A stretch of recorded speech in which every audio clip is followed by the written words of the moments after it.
ప్రధాని మోదీకి ప్రమాదం, తీవ్ర టెన్షన్లో హైకమాండ్. వివరాలు ఈ వీడియోలో తెలుసుకుందాము. వీడియో స్కిప్ చేయకుండా పూర్తిగా చూడండి. కంప్లీట్ ఇన్ఫర్మేషన్ అయితే మీకు అర్థమవుతుంది. అలాగే ఇంకెవరైనా మన ఛానల్ సబ్స్క్రైబ్ చేసుకోకపోతే సబ్స్క్రైబ్ చేసుకోండి. ప్రభుత్వం నుంచి వచ్చే ముఖ్యమైన అప్డేట్స్ అన్నీ కూడా మిస్ అవ్వకుండా మీరు ముందుగానే తెలుసుకోవాలి అనుకుంటే ఛానల్ని సబ్స్క్రైబ్ చేసుకుని ఫాలో అవుతుండండి.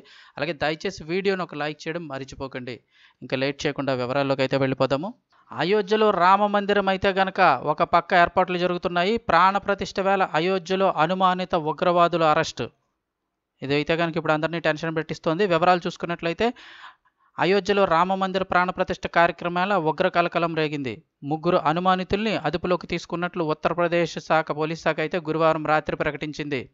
భద్రత కోసం చేపట్టిన తనిఖీల్లో భాగంగా ముగ్గురు అనుమానిత ఉగ్రవాదుల్ని యాంటీ టెర్రరిస్ట్ స్క్వాడ్ అయితే కనుక వారిని అదుపులోకి తీసుకోవడం జరిగింది.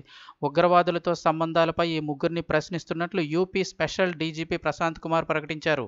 అయితే ఆ ముగ్గురు వివరాలను కానీ విచారణకు సంబంధించిన విషయాలపై కానీ ఇంకా ఎటువంటి ప్రకటన అయితే వెలువడలేదని చెప్తున్నారు.